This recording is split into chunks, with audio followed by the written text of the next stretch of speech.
Welcome to हॉररलैंड। आज जो movie मैं आपके लिए लेकर आया हूँ, इस मूवी का नाम है हवाना डार्कनेस। ये एक हॉरर सस्पेंस मूवी है जो कि गेम के ऊपर बेस्ड है। असल में देखा जाए तो ये मूवी एक स्लैशर मूवी है जो कि बहुत इंटरेस्टिंग है और आपको ये मूवी ज़रूर देखना चाहिए। तो चलिए अब वीडियो को शुरू करते हैं। इस मूवी की कहानी शुरू होती है कुछ लाइन से जो कि एक फेमस नॉवेलिस्ट अर्नेस्ट हेमिंग्वे ने लिखी हुई थी। और इस लाइन में लिखा हुआ था कि दुनिया में सबसे बड़ा शिकार होता है इंसानों का, और जो लोग इंसानों को शिकार कर पाते हैं उन्हें किसी बात की कोई फिक्र नहीं होती है। फिर हम एक लेडी के चिल्लाने की आवाज़ सुनते हैं जिसका नाम ज़ेर था, और ज़ेर के एक पैर में एक एरो आर पार हो गई थी और दर्द के मारे तड़प रही थी। ज़ेर किसी से डर के भाग रही थी और उस घर से बाहर निकलने का रास्ता ढूंढ रही थी, लेकिन उसे वहाँ से भागने का कोई रास्ता नहीं मिलता है। फिर ज़ेर उस एरो को धीरे धीरे अपने पैर से बाहर निकालती है, जिस वजह से उसके पैर से और भी ज़्यादा खून निकल रहा था। और तभी एक मास्क मैन एक तलवार लेकर ज़ेर के पास में आने लगता है। ज़ेर उस आदमी से बहुत रिक्वेस्ट करती है कि वो आदमी उसे न मारे, लेकिन फिर भी वो मास्क मैन उसी तलवार से ज़ेर के टुकड़े टुकड़े करके उसे जान से मार डालता है। सीन कट होता है और कहानी कुछ दिन के बाद न्यूयॉर्क सिटी से शुरू होती है, जहाँ पर हम इवान, जॉन और कैरन को देखते हैं। और आज इवान का बर्थडे था, तो इसलिए उसका दोस्त जॉन और जॉन की गर्लफ्रेंड कैरन उससे मिलने के लिए आए हुए थे। जॉन यहाँ पर अपने एक कॉलेज प्रोजेक्ट पर काम कर रहा था और फेमस नॉवेलिस्ट अर्नेस्ट के कुछ हैंडमेड सीक्रेट नोटबुक पर रिसर्च कर रहा था। अर्नेस्ट के उस हैंडबुक के बारे में ज़्यादा लोगों को पता नहीं था, और अर्नेस्ट ने उस बुक को क्यूबा के हवाना में लिखा था। तो इसलिए इवान क्यूबा जाने के बारे में सोच रहा था ताकि उस बुक के बारे में कुछ और डिटेल उसे पता चल सके। और कैरन और जॉन भी इवान को क्यूबा चले जाने को बोल रहे थे। फिर कुछ देर के बाद में जॉन इवान को एक रिंग दिखाकर ही कहता है कि वो कैरन को शादी के लिए प्रपोज करने वाला है, क्योंकि दोनों बहुत सालों से एक रिलेशनशिप में है। इवान भी जॉन के इस डिसीजन से बहुत ही खुश था, और उसके बाद में सभी लोग रात को 7 बजे इवान के बर्थडे के लिए मिलने का डिसाइड करते हैं। कैरन और जॉन के जाने के बाद में इवान जोशुआ नाम के एक आदमी की एक बुक शॉप में जाता है, जहाँ पर उसे अर्नेस्ट हेमिंग्वे के हैंडमेड बुक के बारे में कुछ इन्फॉर्मेशन मिलने वाली थी। बुक शॉप में इवान को जोशुआ नहीं मिलता है, लेकिन वहाँ पर उसे जिम नाम का एक आदमी मिलता है जो कि खुद को जोशुआ का दोस्त बता रहा था। जिम इवान से कहता है कि जोशुआ कुछ दिनों के लिए वेकेशन बनाने गया हुआ है, और अब जोशुआ वहाँ पर नहीं था। तो जिम ही इवान को अर्नेस्ट की बुक के बारे में बताने लगता है। जिम के पास में अर्नेस्ट की वो हैंडमेड बुक भी थी जो वो इवान को दिखाता है, और उस बुक का नाम हवाना डार्कनेस था। और बुक अर्नेस्ट की थी क्योंकि उस बुक पर अर्नेस्ट का सिग्नेचर भी था। उस बुक में डार्कनेस, पेन, हॉरर और इन सब बातों के बारे में लिखा हुआ था। और यहाँ पर हमें पता चलता है कि अर्नेस्ट ने खुद ये बुक जोशुआ के ग्रैंडफादर एंटिनो को दी थी। जिम इतनी इम्पोर्टेंट बुक को भी इवान को ले जाने देता है ताकि वो उस बुक के रियल मतलब को ढूंढ सके। और उस बुक को पाकर इवान बहुत ही ज़्यादा खुश था, और वो बुक को लेकर वहाँ से चला जाता है। फिर उसका जाने के बाद हम देखते हैं कि जोशुआ किसी वेकेशन पर नहीं गया है, उसे तो जिम ने एक रूम में कैद करके रखा हुआ था। और ये जिम कौन था ये हमें आगे पता चलने वाला है। अब घर आने के बाद में इवान उस बुक को पढ़ने लगता है, जहाँ पर क्यूबा के एक हवाना नाम के घर के बारे में लिखा हुआ था। बुक में कहा गया था कि वो जगह एक एविल प्लेस है। और इवान जब उस जगह के बारे में इंटरनेट पर देखता है तो उसे इंटरनेट पर बहुत ही डिस्टर्बिंग इमेजेस देखने को मिलती है। फिर उसके बाद शाम को इवान जॉन और कैरन से मिलता है, जिन्हें वो अर्नेस्ट की उस बुक के मिलने के बारे में बताता है। अब उस बुक की असलियत पता लगाने के लिए इवान क्यूबा जाने वाला था, और जॉन और कैरन को भी इन चीज़ों में बहुत ही ज़्यादा इंटरेस्ट था, तो इसलिए वो दोनों भी इवान के साथ में क्यूबा जाने वाले थे। यहाँ पर जॉन का प्लान था कि वो क्यूबा जाकर वहाँ कैरन को प्रपोज करेगा। फिर अगले दिन तीनों क्यूबा पहुँच जाते हैं और सभी वहाँ के प्लेसेस को बहुत एंजॉय कर रहे थे। तीनों वहाँ रहने के लिए एक रूम को भी रेंट करते हैं, लेकिन वहाँ पर वाईफाई कनेक्शन नहीं था, तो इसलिए वे लोग न्यूयॉर्क में कोई कांटेक्ट नहीं कर पा रहे थे। लेकिन फिर भी वे लोग इस बात पर ज़्यादा ध्यान नहीं देते हैं। इवान को उस बुक में हवाना हाउस का एक फ़ोटो मिलता है, जहाँ पर एक समय पर अर्नेस्ट गया हुआ था, तो इसलिए इवान भी उस घर में जाने के लिए निकल जाता है। जॉन पहले तो इवान के साथ में नहीं जाना चाहता था, लेकिन कैरन को इवान के साथ जाता देखकर वो भी उनके साथ में निकल जाता है। अब सबसे पहले इवान एक गाइड से मिलता है जो उन्हें एक घर दिखाता है जहाँ पर अर्नेस्ट कुछ दिनों के लिए रुका हुआ था। और फिर इवान उस घर के कुछ फोटोज खींच लेता है, लेकिन इवान को मेनली हवाना हाउस जाना था, और वहाँ उस घर के बारे में भी कुछ डिस्टर्बिंग चीज़ें लिखी हुई थी। फिर अब कैरन और जॉन एक साथ टाइम स्पेंड करने के लिए निकल जाते हैं, लेकिन इवान अभी भी उस प्लेस को घूमने में ही लगा हुआ था। इवान वहाँ पर एक अफ्रीकन बॉय लॉरिस से मिलता है, जिससे पूछता है कि यहाँ पर इंटरनेट कहाँ पर अवेलेबल होगा, क्योंकि इंटरनेट नहीं होने की वजह से इवान हवाना हाउस को नहीं ढूंढ पा रहा था। लॉरिस इवान को अपने घर लेकर जाता है और उसे अपने घर का इंटरनेट प्रोवाइड करवाता है। वहाँ पर इवान को हवाना हाउस के बारे में इंफॉर्मेशन लॉरिस से मिलती है और उसे इंटरनेट से हवाना हाउस का एड्रेस मिल जाता है। लॉरिस उसे बताता है कि उस घर में कोई भी नहीं जाता है और वहाँ पर अंदर क्या होता है ये बात किसी को भी नहीं पता है और कई सालों से वो घर अबेंडन है। फिर कुछ देर के बाद में इवान हवाना हाउस तक पहुँच जाता है और वहाँ के फ़ोटोज़ लेने लगता है, लेकिन वो उस समय घर के अंदर नहीं जाता है। फिर वो घर का दरवाज़ा खोलने की कोशिश करता है, लेकिन वो उसे नहीं खुलता है। और यहाँ पर हम देख पाते हैं कि कोई पर्सन घर के अंदर से इवान को देख रहा है और वो पर्सन इवान को हर जगह फॉलो भी कर रहा था। इवान तो उस पर्सन को नोटिस भी नहीं करता है। फिर रात को जब इवान अपने रूम में आता है तो देखता है कि पास के अपार्टमेंट में कोई एक पर्सन उसको देख रहा है। फिर इवान की नज़र उस पर पड़ते ही वो पर्सन वहाँ से चला जाता है और तब इवान भी इस बात पर ज़्यादा ध्यान नहीं देता है। अब अगले दिन इवान उस हवाना हाउस की हिस्ट्री के बारे में जॉन और कैरन को बताता है। वो हाउस 1958 से अबेंडन है, क्योंकि पुलिस को वहाँ पर 5 लोगों की डेड बॉडी मिली थी जिनको बहुत ही ब्रुटली तरीके से मारा गया था। और इवान को लगता था कि अर्नेस्ट इसी बात का पता लगाते हुए उस हाउस में गया होगा। अर्नेस्ट ने अपने हैंडमेड बुक में उस घर के बारे में कुछ बातें भी लिखी हुई थी और जॉन इवान को उस घर में जाने को कहता है और इससे उसे उसके प्रोजेक्ट में हेल्प मिलेगी। इवान भी उस घर में जाने वाला था, लेकिन कैरन को घर में जाने में कोई भी इंटरेस्ट नहीं था। फिर उसके बाद रात को इवान को फिर से वही पर्सन नज़र आता है जो कि पास के अपार्टमेंट से उसके ऊपर नज़र रखे हुआ था। और इवान ये बात जॉन को भी बताता है, लेकिन जॉन इस बात पर ज़्यादा ध्यान नहीं देता है। फिर अगले दिन जॉन कैरन को रिंग देकर शादी के लिए प्रपोज करता है और कैरन भी जॉन को शादी के लिए हाँ कह देती है। लेकिन उन दोनों को ये बात बिल्कुल भी नहीं पता थी कि कुछ ही देर के बाद में उनकी लाइफ पूरी तरीके से बदलने वाली थी। अब इधर इवान जब रूम में था तो कोई उसके दरवाजे के पास एक एनवलप छोड़कर जाता है और जब वो दरवाज़ा खोलकर देखता है तो बाहर कोई नहीं था। उस एनवलप में एक लड़की की फ़ोटो थी जिसके हाथ में अर्नेस्ट की वही बुक थी और ये लड़की और कोई नहीं बल्कि जहर थी, जिसे उस मास्कमैन ने मूवी के फर्स्ट सीन में ही मार डाला था।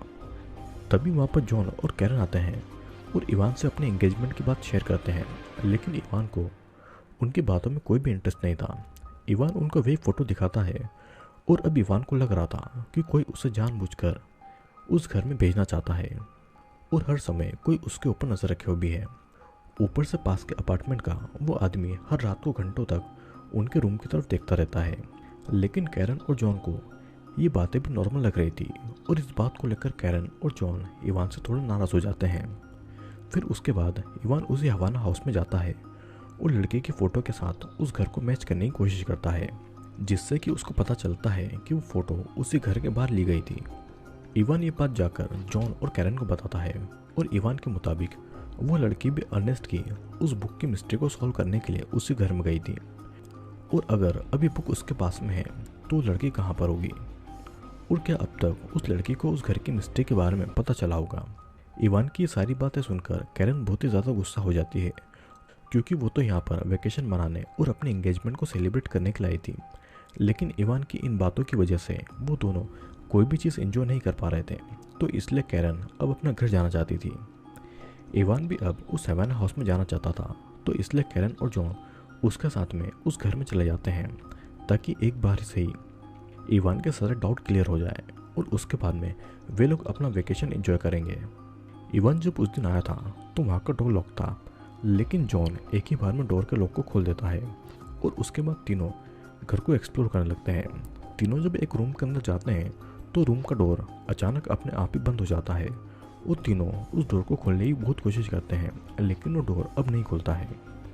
तो इसलिए तीनों उस घर से निकलने के लिए कोई और बाहर जाने का रास्ता ढूंढने लगते हैं। तभी उनको एक दीवार पर अर्नेस्ट की वही लाइन लिखी हुई दिखाई देती है और ये लाइन वही थी जिसे हमने मूवी के पहले सीन में देखा था। इवान इस बात से हैरान था कि वहाँ पर वो लाइन कैसे लिखी हुई है। अब अचानक वहाँ की लाइट ऑफ होकर अपने आप ऑन भी हो जाती है, जो बात उन्हें बहुत अजीब लगती है।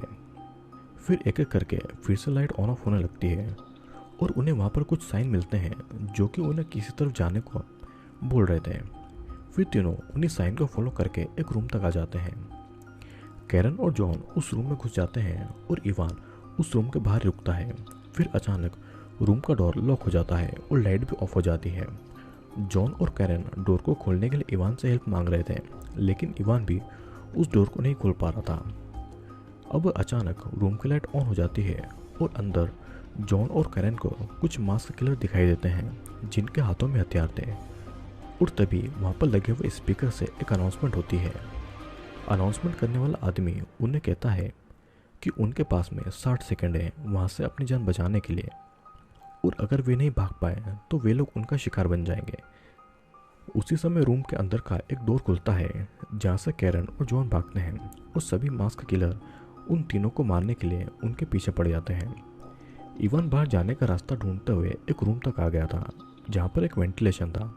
फिर अचानक एक ट्रैप इवान की बॉडी के ऊपर आकर गिर जाता है जिससे कि वो थोड़ा जख्मी हो जाता है।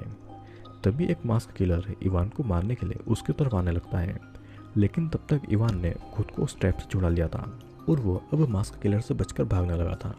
फिर इधर जॉन और कैरन जिस तरफ भी भाग रहे थे वहाँ पर उनको मास्क किलर मिल रहे थे और एक मास्कमैन जॉन के ऊपर क्रॉसबो भी चलाता है जिसका एरो जॉन के पैरों के आर पार हो जाता है, जिस वजह से जॉन को भागने में बहुत ही तकलीफ हो रही थी। और अब कैरन जॉन को संभालती है और उसे अपने साथ में ले जाने लगती है। दूसरी तरफ इवान एक स्टोर रूम में छुपा हुआ था और वहाँ पर एक डेड बॉडी भी पड़ी हुई थी और एक मास्कमैन वहाँ पर आकर हर जगह तलवार चलाने लगता है ताकि अगर इवान वहाँ पर छुपा हुआ हो तो बाहर आ जाए। और अपनी जान बचाने के लिए इवान एक हील वाली सैंडल किलर के लेग में घुसाकर उस रूम से भाग जाता है। वो किलर थोड़ा जख्मी हो गया था, लेकिन वो खुद को संभाल कर फिर से इवान को मारने के लिए उसके पीछे पड़ जाता है। फिर भागते भागते इवान जॉन और कैरन से मिलता है और कैरन यहाँ पर जॉन के पैर से एरो निकालकर उसके ऊपर पट्टियाँ बांधती है। उस रूम में 2 डोर थे और दोनों ही डोर से 2 मास्कमैन अंदर आने की कोशिश कर रहे थे। और तब कैरन रूम के एसी डक्ट को खोलकर उसके अंदर से जॉन और इवान के साथ में दूसरे रूम की तरफ जाने लगती है। एक मास्कमैन ने तो डोर को तोड़ दिया था और उसके बाद में वो भी उस एसी डक्ट से उनका पीछा करने लगता है। और जिस रूम के एसी डक्ट से कैरन निकलती है वहाँ पर बहुत सारे ट्रैप लगे हुए थे। कैरन और जॉन उस ट्रैप से बचकर आगे बढ़ते हैं, लेकिन इवान उस ट्रैप में फंस जाता है जिससे कि वो और ज़्यादा जख्मी हो गया था। और अब यहाँ पर 2 और मास्कमैन आ चुके थे। एक एसी डक्ट से बाहर आ चुका था और एक रूम का डोर खोलते ही उन पर क्रॉसबो चलाता है और लकीली तीनों उस क्रॉसबो से बच जाते हैं। जॉन ने उस क्रॉसबो वाले मास्कमैन को पकड़कर उसे जान से मार दिया था जो कि असल में एक लड़की थी। फिर दूसरा मास्कमैन ट्रैप में फंसे इवान को मारने वाला था, लेकिन जॉन ने उसके ऊपर क्रॉसबो पॉइंट कर रखी हुई थी, तो इसलिए वो किलर इवान को नहीं मारता है। जॉन उससे पूछता है कि वो ये सब क्यों कर रहा है, जिसके जवाब में किलर ये बोलता है कि उसको बस इस गेम को कंटिन्यू करना है। ये कहकर वो मास्कमैन इवान को मारने वाला था, लेकिन जॉन उसके ऊपर क्रॉसबो चलाकर उसे जान से मार डालता है। फिर उसके बाद में दोनों इवान को ट्रैप से निकालकर आगे बढ़ते हैं। फिर से वहाँ पर एक अनाउंसमेंट होती है जो कहती है कि जॉन और कैरन को जान से मार दो और गेम को ख़त्म करो। और ये वही आदमी था जो कि अपार्टमेंट से उनके ऊपर नज़र रखे हुआ था। उस घर में भी वो पर्सन सीसीटीवी कैमरा से सभी के ऊपर नज़र रखे हुआ था और वो उस गेम को कंट्रोल कर रहा था और किलर को ऑर्डर दे रहा था। साथ ही उस पर्सन के हाथ में हम उसी अर्नेस्ट की वो बुक को देख पाते हैं और यहाँ पर हम देखते हैं कि वो किलर मरा नहीं था। वो उस एरो को अपनी बॉडी से निकाल कर फिर से उन तीनों को मारने के लिए आगे बढ़ रहा था। इधर तीनों एक रूम में जाते हैं और उस रूम के अंदर पानी था। कैरन उस रूम के स्टेयर के ऊपर चढ़कर दूसरे डोर को ओपन करने की कोशिश कर रही थी। इवान को उसी पानी में छोड़कर डोर को खोलने के लिए जॉन भी स्टेयर के ऊपर चढ़ जाता है और तभी वही किलर आकर उस रूम का डोर लॉक कर देते हैं, क्योंकि उस रूम के पानी में इलेक्ट्रिक वायर थी और टाइमर ख़त्म होने पर पानी में करंट ऑन हो जाएगा। तो इसलिए इवान स्टेयर के ऊपर आने की कोशिश करता है, लेकिन उससे पहले टाइमर ख़त्म हो जाता है और इलेक्ट्रिक शॉक लगने की वजह से इवान की वहीं पर मौत हो जाती है। अब जॉन और कैरन रूम का दूसरा दरवाज़ा खोलकर वहाँ से आगे बढ़ते हैं और एक रूम तक आते हैं उस रूम में लोगों के बॉडी पार्ट थे और उनकी स्किन भी लटकी हुई थी। वहाँ पर एक मास्कमैन किलर आकर कैरन के ऊपर अटैक करने वाला था, लेकिन जॉन उस किलर को रोककर उससे लड़ाई करता है। कैरन भी उस रूम में मिले हुए एक चाकू से उस किलर के ऊपर वार करती है और जॉन उस किलर का हथियार उसके ऊपर पॉइंट करके उसका मास्क हटा देता है और वो उससे उस जगह के बारे में पूछता है। किलर उनको बस यही कहता है कि वे लोग खुद ही अर्नेस्ट हेमिंग्वे की बुक को फॉलो करके इस गेम में घुसे हुए हैं और गेम से निकलने का कोई भी दूसरा रास्ता नहीं है। अनाउंसमेंट करने वाला पर्सन भी उनको बोल रहा था कि वहाँ से निकलना इम्पॉसिबल है और कैरन के कहने पर जॉन उस किलर को मारे बिना वहाँ से दूसरे रूम की तरफ चला जाता है। इसके बाद दोनों उसी बेसमेंट वाले रूम में आ गए थे जहाँ पर मूवी के पहले सीन में जेर को मारा गया था। इधर उसी जख्मी किलर के पास में दूसरा मास्कमैन आ जाता है और उस गेम में सभी मास्कमैन की आइडेंटिटी सीक्रेट थी, लेकिन इस मास्कमैन का फेस अब सबके सामने आ चुका था। तो इसलिए दूसरा मास्कमैन किलर उस किलर का गला काटकर उसे जान से मार डालता है और मूवी का ये कॉन्सेप्ट बिल्कुल स्क्विड गेम जैसा ही था। दूसरी तरफ जॉन और कैरन जब उस बेसमेंट वाले रूम में थे तो वहाँ पर वही किलर आकर कुल्हाड़ी से पहले तो जॉन को मार डालता है, फिर कैरन के भी सर पर वार करके उसे बेहोश कर देता है। फिर कुछ देर के बाद में जब कैरन की आंखें खुलती है तो वो एक ऑपरेशन थिएटर जैसे रूम में खुद को बेड से बंधी हुई पाती है। तभी वहाँ पर वही मास्कमैन आता है और वो एक हथियार उठाता है जिससे कि वो कैरन के पैर को धीरे धीरे काटने लगता है, लेकिन बीच में ही वो रुक जाता है और एक बड़े से ब्लेड से कैरन के फेस पर कट मारने लगता है। और उसी समय कैरन ने अपने हाथों को छुड़ा लिया था, जिसके बाद में वो सामने पड़े हुए चाकू को उठाकर उस मास्कमैन के गले में घुसा देती है, लेकिन फिर भी वो मास्कमैन कैरन को मारने की कोशिश कर रहा था। तभी कैरन उसी चाकू को किलर की आंखों में घुसा देती है, जिससे कि वो किलर वहीं पर मारा जाता है। अब यहाँ पर हम कंट्रोल रूम में बैठे हुए उस पर्सन को देखते हैं जिसका नाम मोंटी था, जो कैरन की हिम्मत देखकर उससे बहुत ही इंप्रेस हो गया था। मोंटी की बातों से हमें पता चलता है कि गेम का मास्टरमाइंड कोई और है और अर्नेस्ट की बुक को मोंटे 48 घंटों के बाद किसी और सिटी में भेजने वाला था ताकि उस बुक के जरिए अगले टारगेट को फंसाकर उसे इस गेम में लाया जाए। अब गेम के तीनों मास्कमैन किलर मारे जा चुके थे और कैरन उसी बेसमेंट में आती है और उसे कहीं भी बाहर जाने का रास्ता नहीं मिलता है। उसे पता था कि कैमरा से उसके ऊपर नज़र रखी जा रही थी, तो इसलिए कैरन वहाँ पर मरने का नाटक करती है और तब उसे देखने के लिए मोंटी वहाँ पर आता है। मोंटी कैरन का गला काटने वाला था कि तभी कैरन उठकर मोंटी के ऊपर वार करती है और उससे तलवार छीनकर उसी तलवार से मोंटी को जान से मार डालती है। फिर उसके बाद किसी तरह जैसे तैसे रास्ता ढूंढते हुए कैरन उस हवाना हाउस से बाहर आती है। सीन कट होता है और कुछ दिनों के बाद में कैरन की रिपोर्ट पर हवाना हाउस में पुलिस इन्वेस्टिगेशन करने आती है, लेकिन वहाँ पर पहले जैसा कुछ भी नहीं था। यहाँ तक कि वहाँ से जॉन, इवान, मास्कमैन और मोंटी की डेड बॉडी भी गायब हो चुकी थी और कैरन की बातों पर कोई भी यकीन नहीं कर रहा था। कुछ दिनों के बाद कैरन अकेली न्यूयॉर्क वापस आ जाती है। अब उसने अपना सब कुछ खो दिया था, लेकिन फिर भी वो अपने लाइफ को नॉर्मल करने की कोशिश कर रही थी। कुछ दिन ऐसे ही बीतते हैं और एक रात को कैरन अपने घर में उन्हीं किलर के मास्क को देखती है, जिससे कि कैरन बहुत ही ज़्यादा डर जाती है। तभी उसके पास में जिम आता है, जो कि उसे गेम से जिंदा वापस निकलने के लिए कॉन्ग्रेचुलेट कर रहा था, लेकिन गेम के बारे में पुलिस को बताकर कैरन ने रूल तोड़ दिया था। जिम कैरन को 2 घंटे का टाइम देता है उनसे दूर भागने के लिए, नहीं तो वे लोग फिर से उसी गेम को शुरू कर देंगे। कैरन को समझ में आ गया था कि वो कितनी भी कोशिश कर ले, लेकिन उनसे दूर नहीं भाग पाएगी क्योंकि गेम के लोग उसका पता लगा लेंगे। फिर कैरन के सामने उस गेम की सारी डरावनी यादें आने लगती है और इसी के साथ में ये मूवी यहीं पर ख़त्म हो जाती है। तो दोस्तों, ये मूवी एक गेम के ऊपर बनी हुई है जिसमें शिकार इंसानों का होता है और ये गेम एक फेमस नॉवेलिस्ट अर्नेस्ट हेमिंग्वे की बुक के ऊपर बनाया हुआ था।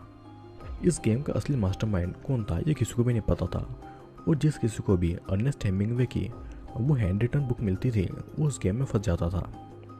जैसे कि इवान हवाना हाउस का पता लगाने के लिए इस गेम में फंस गया। तो दोस्तों, मैं उम्मीद करता हूँ कि आपको ये मूवी पसंद आई होगी। वीडियो पसंद आए तो वीडियो को लाइक, कमेंट और शेयर ज़रूर करें। तो अब मैं आपसे मिलूंगा अगले वीडियो में।